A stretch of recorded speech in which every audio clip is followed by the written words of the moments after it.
information, what you're about to watch is a much requested video on IP accountability conducted with my CRA Academy students and Monica, who just walked in on drug accountability. So Monica, introduce your video that we're gonna upload right now on IP accountability. It's a long video. I edited a lot of it. Explain it. You can't miss that video. It's because it's a very important part of the of your job, whether it is as a CRS or a CS study coordinator. CRA, CRC. Yeah. And it's literally nothing fancy. It's just counting pills. No, it's plain and simple, but it's a complex part of it. Just numbers. All right, thank you. Hope you enjoy. Hope it's clear. Talk to y'all later. Much requested video. Thank you, Monica.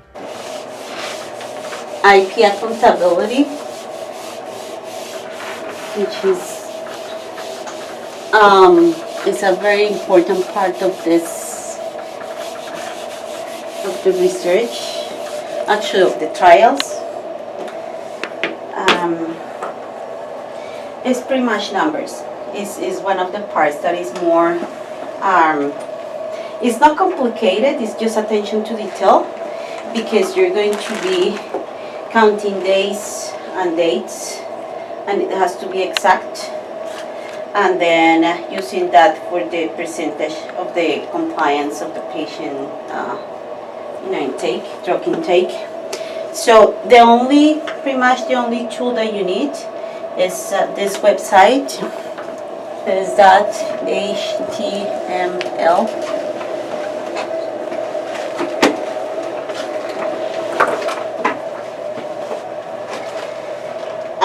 If you have your phone, it will be useful because we're going to actually do an IP accountability right now. We're going to do it with the real thing. Yeah. For the calculator. So open that website in your phones because we're going to be using that. I didn't even know about that. I didn't know about that. Seriously. Because you haven't done a PIA accountability. I know, since like 2010. As you know, in the protocol, it says that the patients, in the schedule of events, it says the patient comes every month, every 2 months, every week, every 3 months, whatever. So in that period of time, they will have to have medication enough for them to be taken. And then they actually have most of the studies will give them extra medication just in case something happened. So if the patient doesn't is not able to come within the window, they can still come without out of the window just because they have the medication. So they can still be part of the study. So okay, in this case, the visits are done every 3 months. And the patients are taking medication. You have to write down what I'm going to tell you after this. The patients take medication in the morning and in the afternoon. So they will be given a medication for 4 months. The visits are every 3 months, but they are given an extra month just in case. The patient is given 3 months of medication. And as I say, they take 1 in the morning and 1 in the afternoon. So this patient, her appointment, the previous appointment was back in August. So please write down this date, August 2nd, 2018. And she came for a new visit. For her latest visit, October 17. So you're going to be taking counting dates starting on August 2nd to October 17. So in that website that I showed you, 17. October 17. Yeah. So in that website, you're going to see.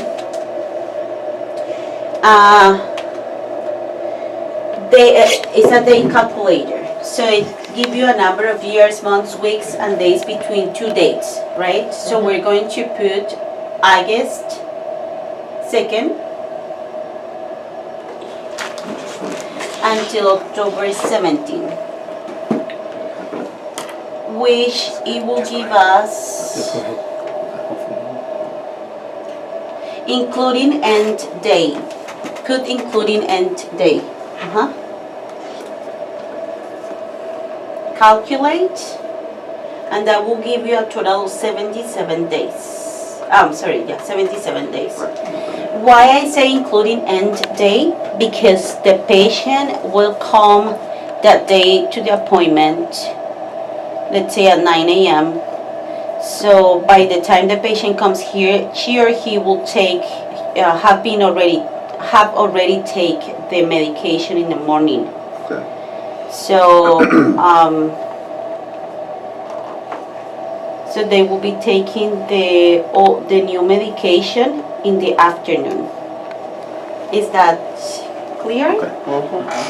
Okay. From the previous batch, they will take the medication in the morning, and from the new batch, they will take the medication that afternoon. But you have to include that day because they took medication from that day. Okay. So it's 77 days. So if the patient was given, each bottle of this have 30 pills. The pills, each bottle. Times 8, because they are given 8 bottles, will be 240 pills, right?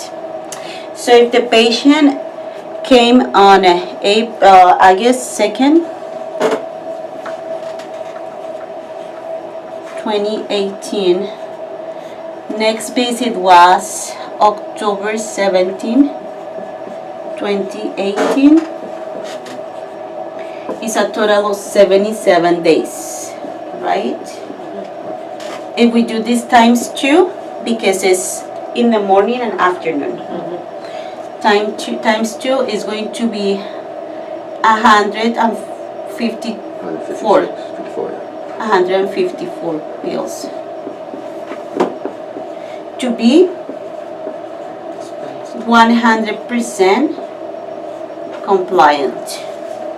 Okay, so then in the first one we will know if the patient took medication or not, or in which one they actually missed doses or not. Okay, so it is 30 days starting on the day I give you. So the first bottle. Okay.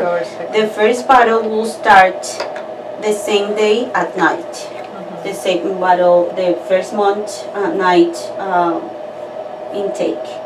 Then the morning bottle will start next day in the morning for 30 days. So again, you will be using the calculator. When it says add or subtract from date, then you will put August 2nd, 2018, and you will add 30 days and calculate. So it will tell you that this bottle will take until September 1st. So we do August 1st? So it will be August 2nd. No, because the visit was August 2nd. Okay. So it will be August 2nd until August 31st. That's when they take the first. So if when you're doing the drug accountability, so what you do is you take this number, the kit number. So you put the kit number. You're not using the exact numbers, right? Sorry? You're not using the number on the medication, right? I'm using it, but not the whole thing. Okay. You guys can have here the whole thing, so you Okay. can see it. So it goes from August 2nd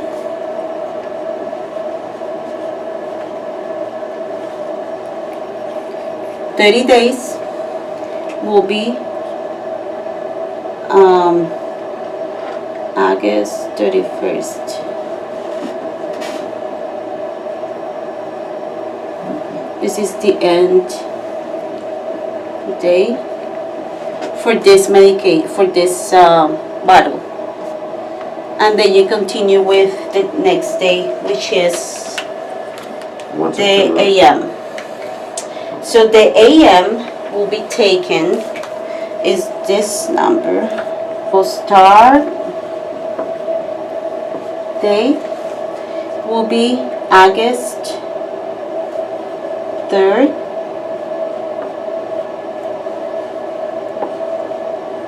until, so it will be September 1st.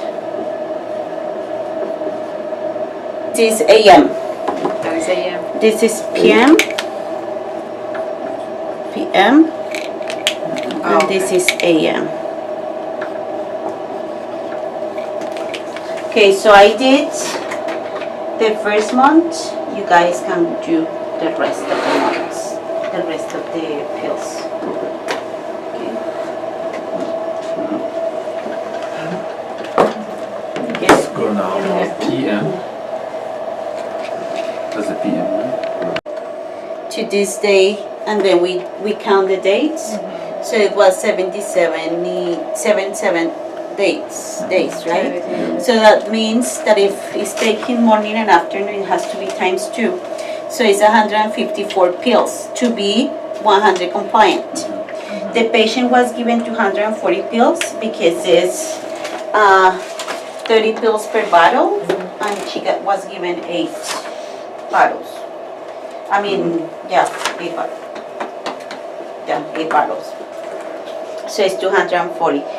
So in the first month, the patient didn't took all the pills, which means, yeah. So you write down in the first bottle, 0 return.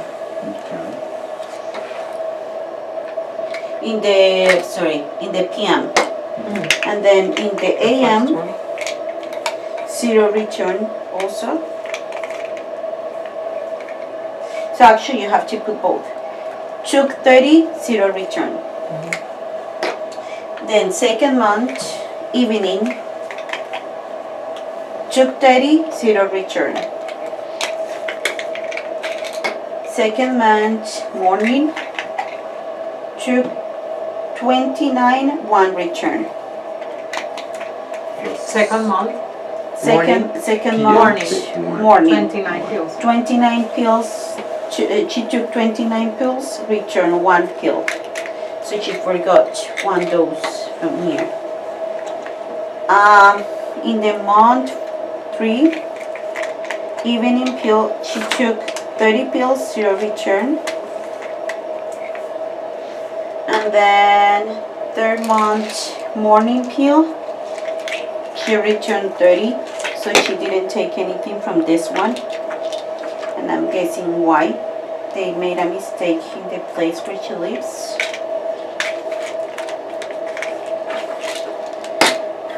Month 4, 0 pills take, 30 return. Say it again, please. In the month 4, evening, 30 return, 0, she took 0. And morning she took 0, 30 return. So if we do the maths, she took 30, 60, 90, 120, plus 28, 148 pills. However,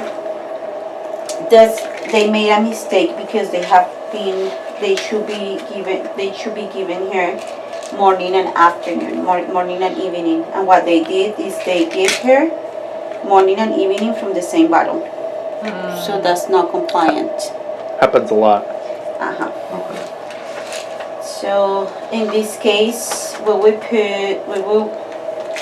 me just, I don't know, in that case what will happen. It's not compliant because. Is it the same dose in each bottle? Yeah. It's compliant. Yeah, you Same just have to doses? write a note to file. Okay. So then the patient took 148 pills. Okay. So now you have to do a mathematic. You will just get queried in the EDC, Yeah. but you can explain why with the Okay. note to file. Okay. To be 100% compliant, 154 pills, right? That's 100%. So, how much will be 148? You know this mathematic? Okay. That's, Cross, yeah. you remember? Yeah. She's around 98%, 96%. So she's 96% compliant, which is good. Most of the studies have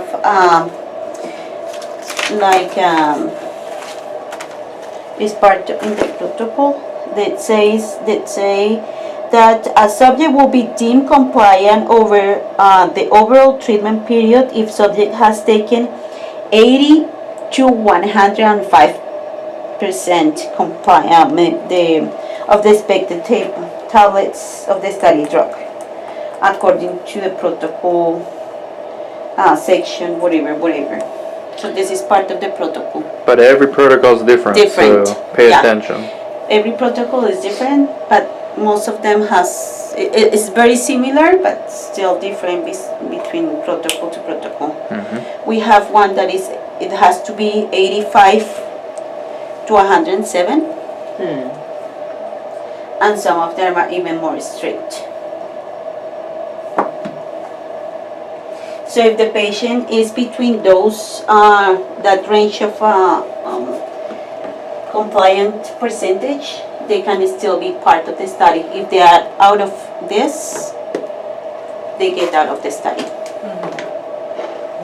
But even like this, the patient has to be re-educated about the IP intake, because it's part of our job to make sure they take the medication the way it should be. So that's IP accountability. Oh, wow.